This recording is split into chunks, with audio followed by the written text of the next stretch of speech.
Hi guys, it's Monday because I just got back from camp and I guess I'm going to talk about camp now and I'm just gonna talk about it while the things are fresh in my mind. So I just came back like at about 5 today because the camp ended at 3 and we stopped by McDonald's, but let's go in chronological order. Um, we arrived there on Friday at about 5-ish. So, it was supposed to be a 1.5 hour drive, but it ended up taking 2.5 hours because it was a traffic jam. Because lots of people were going to the Gold Coast for the long weekend. Because Monday is the Queen's birthday, which is today. It's not actually the Queen's birthday because apparently they just switched the day around depending on whenever they want a holiday. It's a Queensland thing. It's not even like a whole of Australia thing. It's just Queensland. And uh yeah, so we went on the glowworm thing at night. Like we went like we walked to the park down the hill because the campsite's in the mountain, and then we walked in the dark and it was really dark. Like when you get to the glowworm cave, you're not supposed to use a torchlight or anything because then it'll make the glowworms stop glowing for up to an hour, which will ruin their diets because they use their glowing asses to attract prey.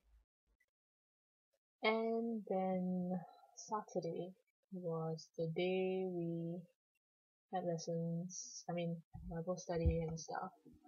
And it was quite okay. And then we played board games.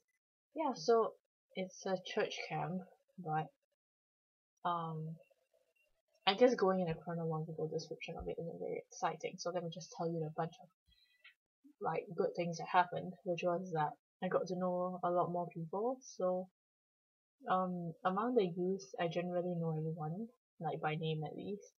So because we were grouped into groups, then I made friends with some adults. So let's name some interesting people. Firstly, let's talk about my friend's mother. So if you recall, there is a Singaporean woman who's married to a Caucasian guy. So her mother came along for this camp. So, interestingly enough, she's not a Christian. That's one thing. Except, like, the first thing I noticed was the fact that when I talked to her, she spoke to me in Chinese. So, I was like, okay, so that's funny because her daughter isn't very Chinesey, clearly, and she prefers to speak, like, her English is better, like, as in my friend. So, it was a bit surprising to hear that her mother spoke mostly Chinese and her English was really quite bad. And then it turns out she was a Chinese teacher. My worst nemesis ever? No, well, she was quite glad to see a fellow Singaporean who would speak Chinese, although my Chinese is really quite awful. And like we spent the whole time speaking in Chinese, which was exciting. And then like because she's not a Christian, she didn't wanna like she sat in with all the Bible readings and stuff, but she said she couldn't read English Bibles. So I actually took out sorry, my throat is kind of killing me now. Um, I have a Chinese Bible on my phone, so I was like flipping to it to show her, and she was like quite surprised. Yeah, and then maybe you're gonna be wondering why, like, what's wrong with having a non-Christian go to a church camp? I mean, are you guys being exclusive now? But to be fair, usually church camps are aimed, like the messages are aimed towards people who are really Christians, and having someone who isn't a Christian there is just a little odd.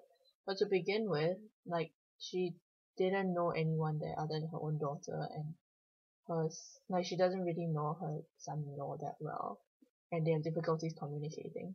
Like it was quite funny because her youngest granddaughter, who's like 2 plus, has been learning Chinese because her mother speaks to her in Chinese sometimes. So it was like the grandmother was sitting here, and then the girl, and then her father, and her father is like Caucasian, so he can't speak Chinese. So she looked at my food, and I was eating bread, and she had rice. So she asked her father, like, 为什么他吃面包? Something like that, but not that fluent. And then the father just stared at her, like, oh, what did you just say? And then the grandmother was trying to explain to her, like, oh, she's just eating something different. And then the father was seriously like, oh my goodness, what's happening? And I said, oh, she just asked me why is it that she gets rice and I get bread. And he was like, oh, I see. And it's like, oh wow.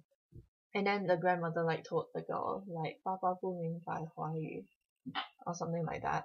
I probably got the grammar wrong, don't laugh at me. And then like I don't know if the dad understood it, he just looked at the grandmother like, but yeah, that was interesting. And then second group of people, uh there's this there are like these three kids, and the oldest one is a girl who's like 16, and they're blonde. So I thought like, oh, they're just like regular Australians, until like I learned, like I learned this before the camp, but I learned that they were half, that no, not half, they're actually Russian, but Australian citizens, so they can speak a bit of Russian. So their parents are they migrated from Russia to Australia a couple of decades back. So like I was in the same group as the mom, so she speaks with a Russian accent, which is quite cute, and she's really like happy and bubbly and all that.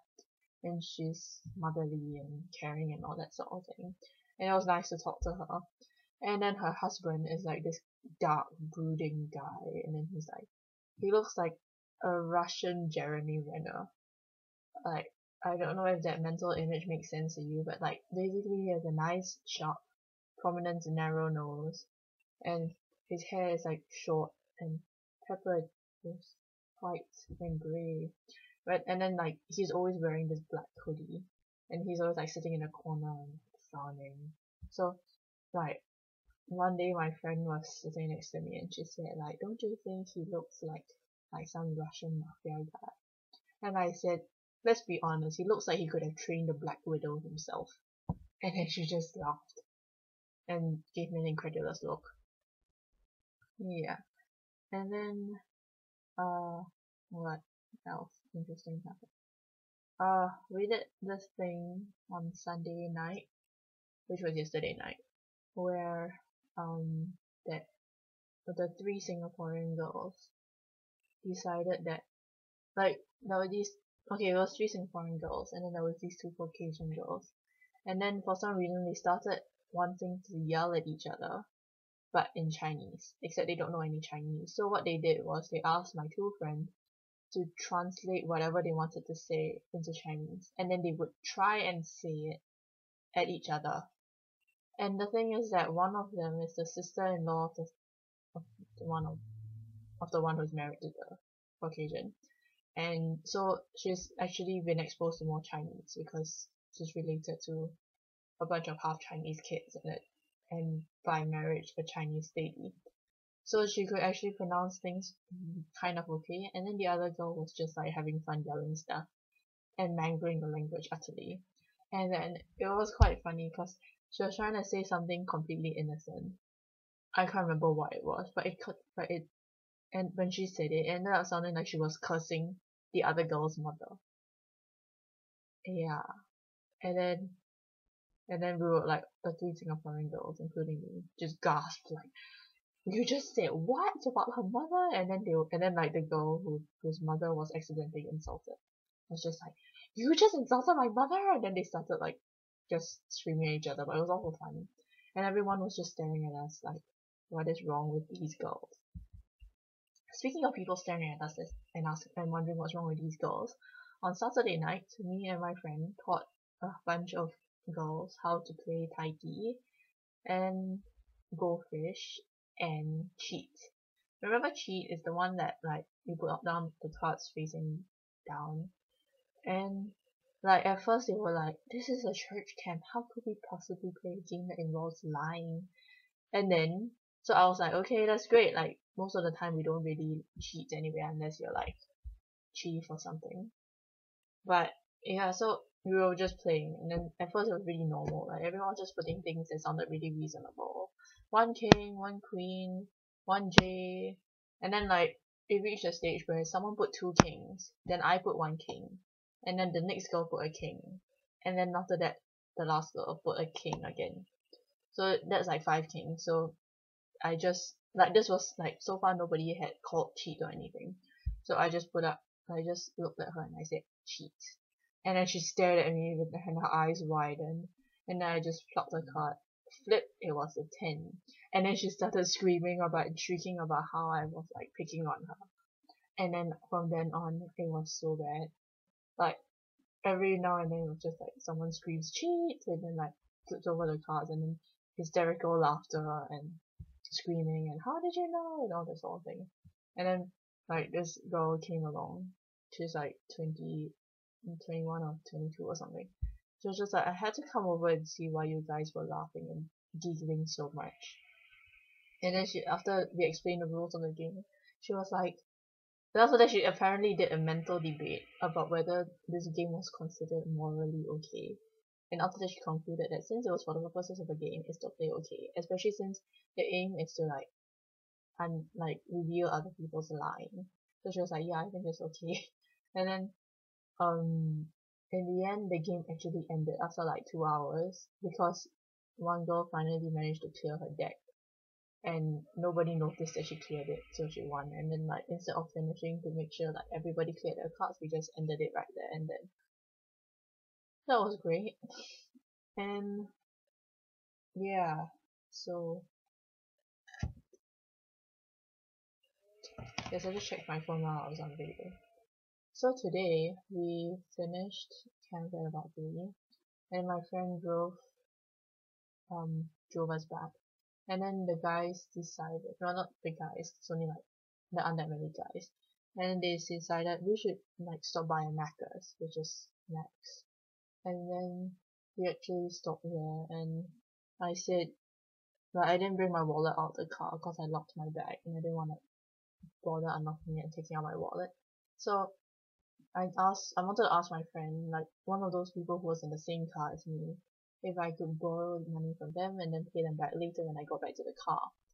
And then like before, like I was sitting at the table and then my friends who were in the same car as me were inside. So I said, oh, I want to buy a drink, but I don't have any money on me. So I said I was gonna go in and ask those girls.